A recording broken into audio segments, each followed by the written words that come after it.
मैं आपको step wise बताऊंगा कि क्या क्या problems UPSC students as a beginner face करते हैं। आपको ज्ञान अर्जित करने के लिए हथियार तो इकट्ठा करने होंगे ना, और हथियार कैसे आप इकट्ठा करोगे? मैं से बहुत सारे लोगों को जानता हूं भाई जिनकी 12th में कंपार्टमेंट आई थी, टॉप किया है उन्होंने यूपीएससी में। देखो बेटा, नेगेटिविटी से बहुत ज्यादा दूर रहना है।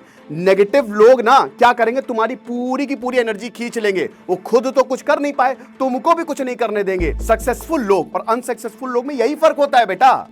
अनसक्सेसफुल लोग क्या करेंगे, वो छोड़ देंगे। 10 लाख लोग फॉर्म भरते हैं, एग्जाम 3.5 लाख, सीरियस कितने होते हैं? 30,000 से 40,000। और आप उन 5,000 लोगों में से हो जो ऑलरेडी सब कुछ पढ़ चुके हैं। First attempt, second attempt, third attempt जैसा कुछ नहीं होता। ये मिथ जो है ये क्लियर कर लो आज। जिस दिन तुम सीरियस होगे वही तुम्हारा फर्स्ट अटेम्प्ट है। आशा करता हूं आप सब बहुत अच्छे होंगे। मेरा नाम है सिद्धांत अग्निहोत्री और आज हम बात करेंगे यूपीएससी आईएएस के बारे में। आपको लगता होगा कि आईएएस निकालना बाप रे बाप भैया, यूपीएससी भारत का क्या दुनिया का सबसे टफेस्ट एग्जाम है। बट ऐसा नहीं है दोस्तों। क्या आपको पता है कि भले ही 10 लाख लोग फॉर्म भरे बट सीरियस एस्पायरेंट सिर्फ और सिर्फ 30,000 होते हैं। तो आपको यह समझना होगा कि वो कौन सी टेक्निक्स हैं, वो कौन सी टिप्स हैं जो हमको यूपीएससी क्रैक करने में मदद करेंगी।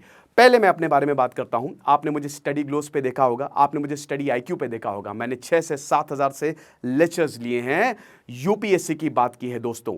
मेरी जर्नी शुरू होती है दोस्तों 2008 से।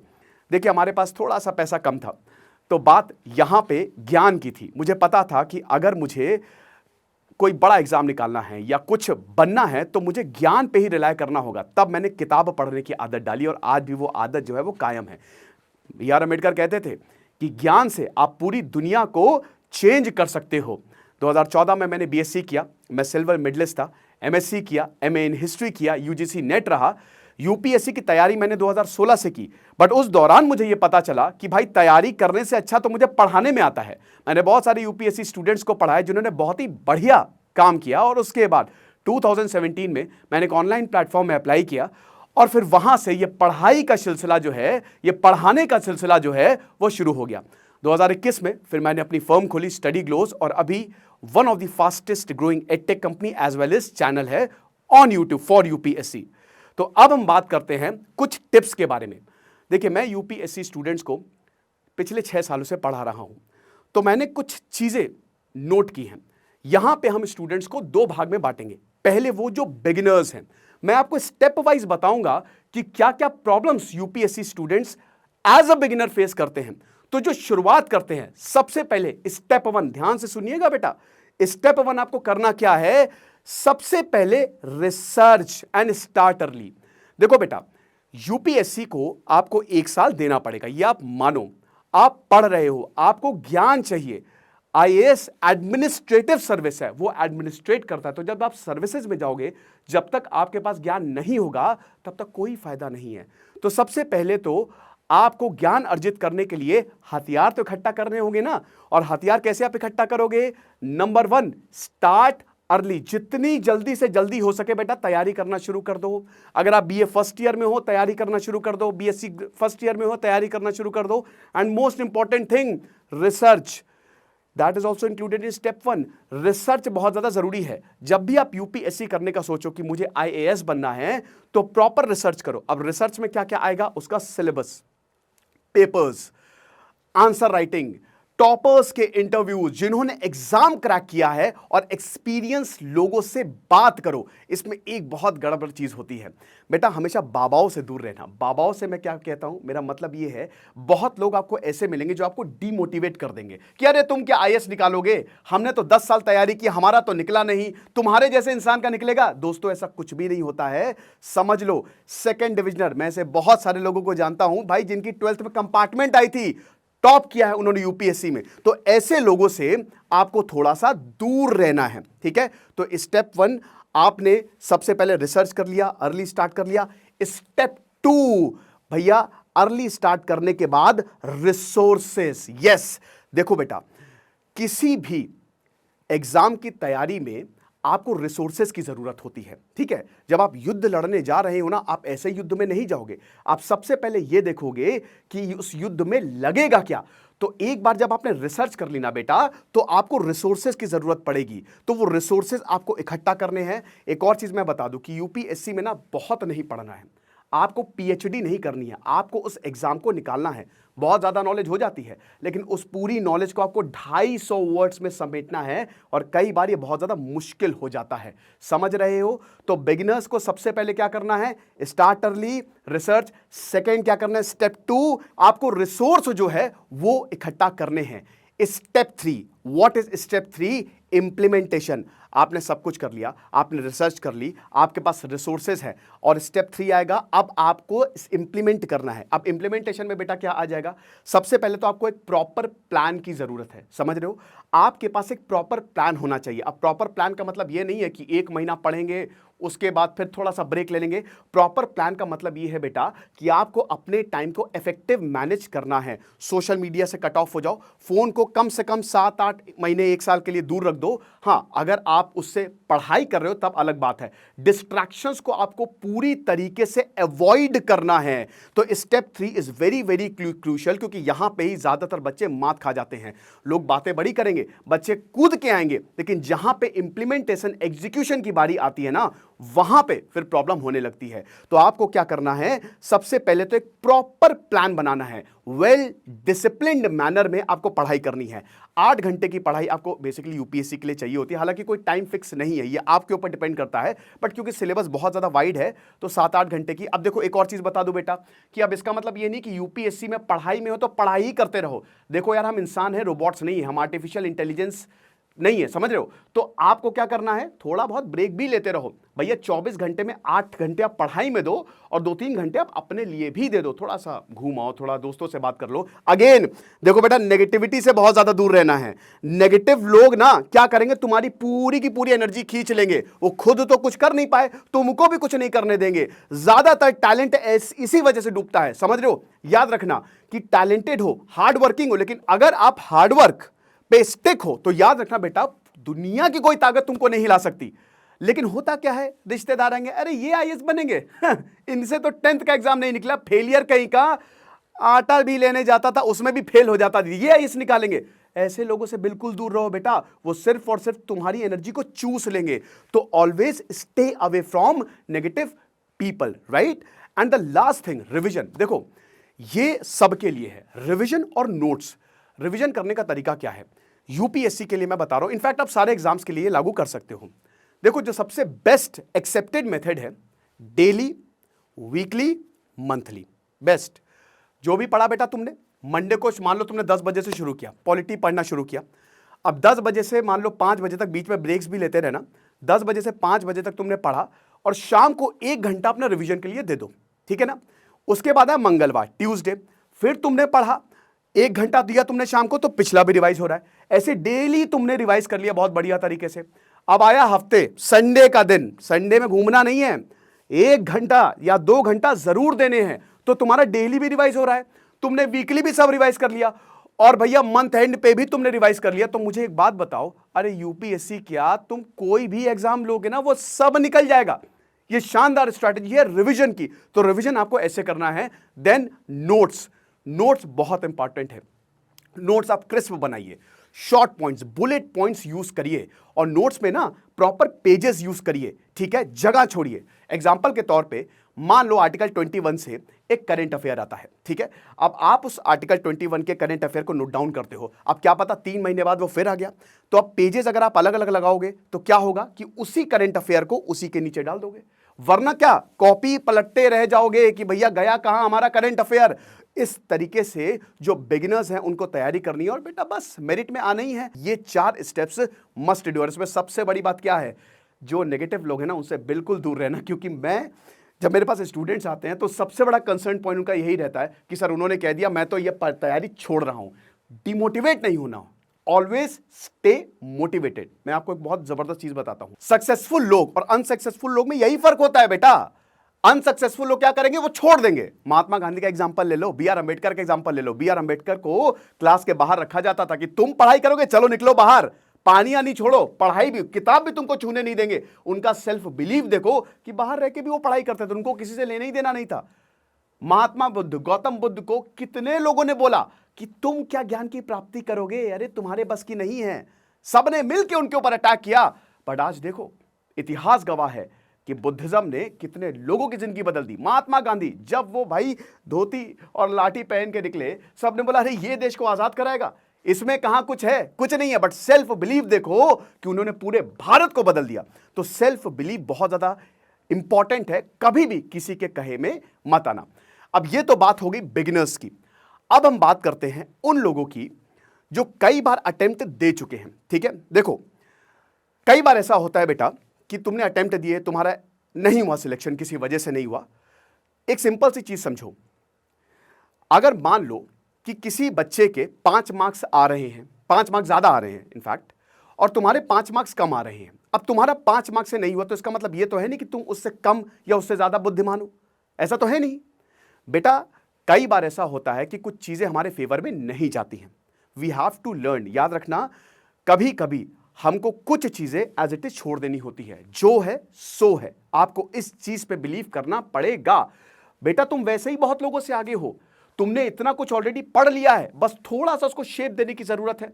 तो आपके लिए क्या स्टेप्स है, चलिए हम बताते हैं। सबसे पहले स्टेप 1, एक्सेप्ट।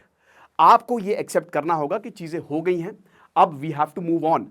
आपका एक दिन का डिले भी और लोगों को आपसे आगे कर देगा। और याद रखना बेटा, मैं फिर से बता रहा हूं, 10 लाख लोग एग्जाम देते हैं, मतलब 10 लाख लोग फॉर्म भरते हैं, एग्जाम 3.5 लाख, सीरियस कितने होते हैं, 30,000 से 40,000, और आप उन 5,000 लोगों में से हो जो ऑलरेडी सब कुछ पढ़ चुके हैं। तो कभी भी बेटा डिमोटिवेट मत हो।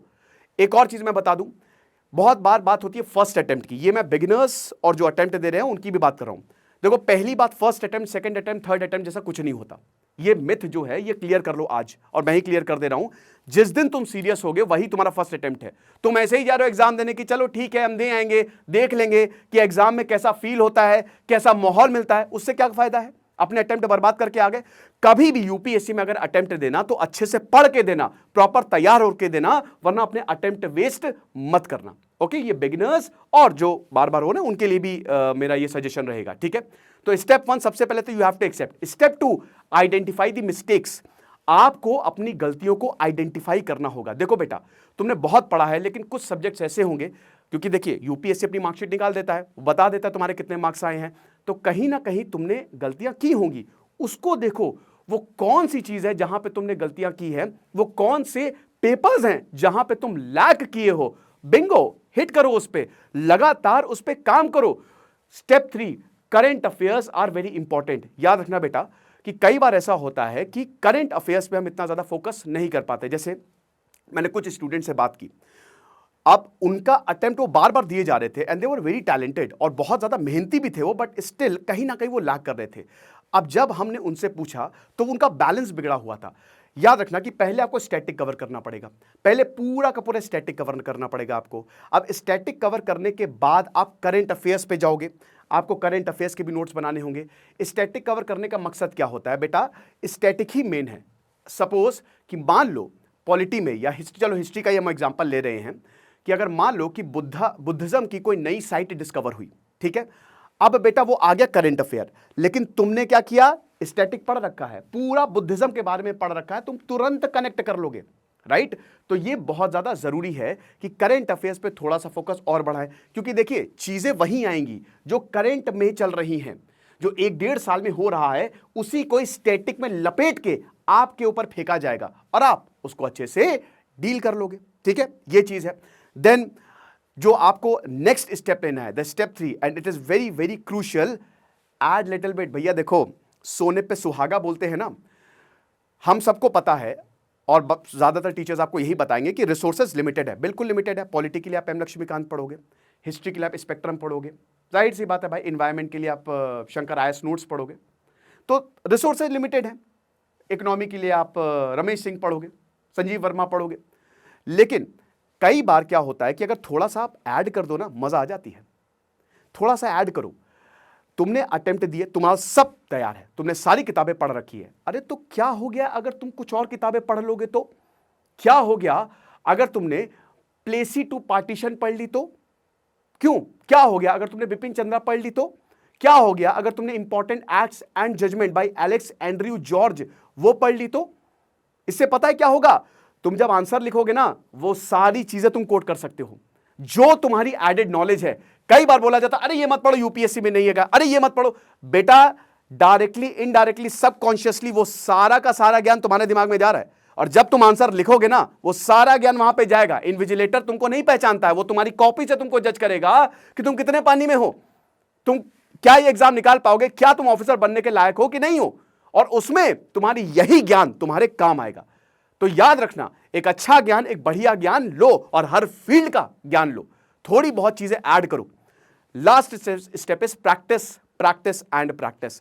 जितना ज्यादा आप प्रैक्टिस करोगे, जितना ज्यादा आप आंसर राइटिंग प्रैक्टिस करोगे, जितना ज्यादा आप सवाल प्रैक्टिस करोगे, क्योंकि देखिए आप प्रो हो गए हो, अब आपको हमको सिखाना नहीं है, राइट? तो आपको पता है अब सवाल कैसे आते हैं। कीवर्ड्स पे ध्यान देना, हम किसी दिन और दिन इसकी बात करेंगे, लेकिन कीवर्ड्स बहुत इंपॉर्टेंट रहते हैं यूपीएससी में। तो जितना ज्यादा आप इस पे ध्यान दोगे आपका एग्जाम निकलेगा। और एक और अच्छी चीज बता दूं, जितने भी टॉपर्स हैं या जितने भी धुरंधर है यूपीएससी में, 3-4 अटेम्प्ट्स लग जाते हैं उनके, ठीक है। लेकिन अगेन वही मैं बोलूंगा कि अब ये मत सोचिएगा कि हमारा 3-4 अटेम्प्ट के बाद ही निकलेगा, ये बेड़ा करके मत करना यार। देखो सिंपल से बात बताता हूं कि जिस दिन तुम सीरियस होगे वही तुम्हारा पहला अटेम्प्ट है, ठीक है। वरना 2 अटेम्प्ट दे दो, 3 अटेम्प्ट दे दो, कोई फायदा नहीं है। जिस दिन इंसान लाइफ में सीरियस होता है ना, वहीं से उसकी जिंदगी शुरू हो जाती है। बाकी तो सब खेल है जो चलता रहता है, समझ रहे हो।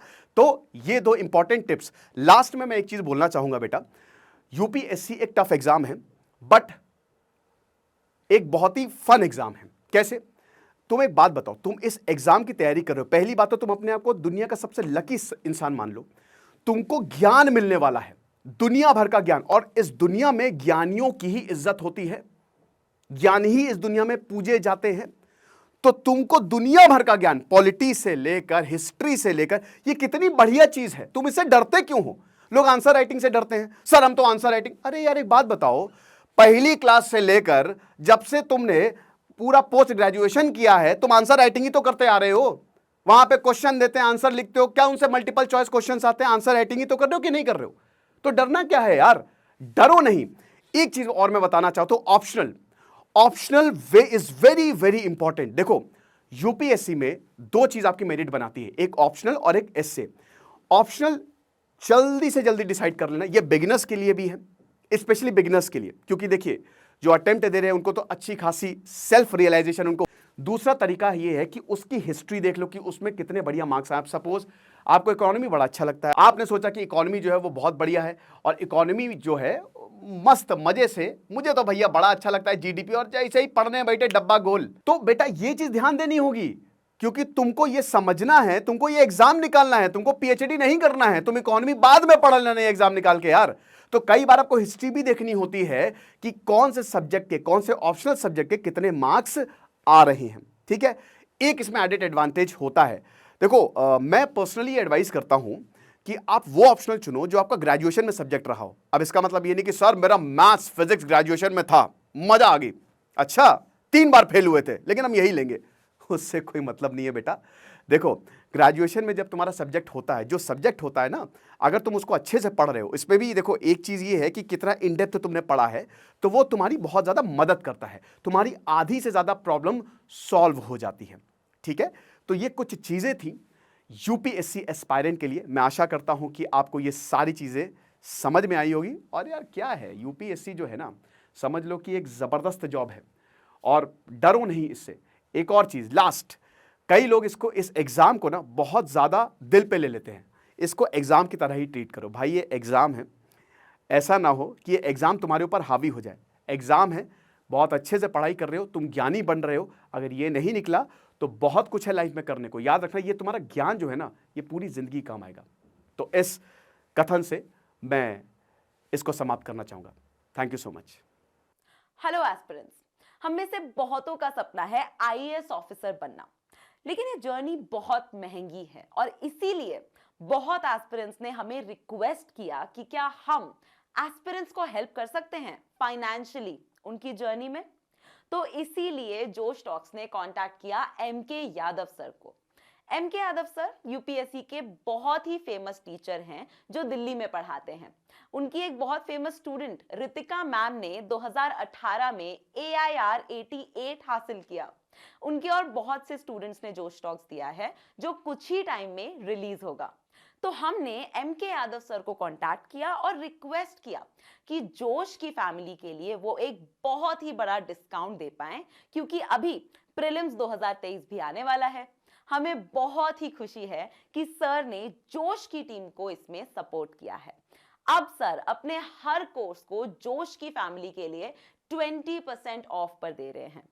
तो प्रीलिम्स का क्रैश कोर्स आपको 15,000 का नहीं बल्कि 12,000 का मिलेगा, और 2024 के लिए फाउंडेशन का कोर्स 1,15,000 में नहीं बल्कि सिर्फ 92,000 में मिलेगा, फाइनेंशियली आपकी ये जर्नी आसान करने के लिए। जोश फैमिली का ये डिस्काउंट पाने के लिए आप नीचे दिए गए गूगल फॉर्म को फिल कर सकते हैं। एम के यादव सर इंग्लिश मीडियम के टीचर हैं, तो हो सकता है कि हम में से बहुत से स्टूडेंट्स जो हिंदी मीडियम से हैं वो ये स्पेशल डिस्काउंट ना ले पाए। हम हिंदी मीडियम के बहुत से टीचर्स को संपर्क कर रहे हैं ताकि जल्द ही हम हिंदी मीडियम से भी स्टूडेंट्स को ऐसा ही कुछ स्पेशल डिस्काउंट दे पाएं, ताकि हम सब अपना आईएएस बनने का जो सपना है वो पूरा कर पाएं और बेस्ट क्वालिटी एजुकेशन ले पाएं। अगर आप किसी भी हिंदी मीडियम कोचिंग में पढ़ने में इंटरेस्टेड हैं पर फाइनेंशियली आप उसको अफोर्ड नहीं कर पा रहे हैं, तो हमें कमेंट सेक्शन में जरूर बताइएगा। हम इन कोचिंग से बात करेंगे और आपको जल्द ही अपने सपनों की उड़ान में आपको सहयोग करेंगे। जय हिंद।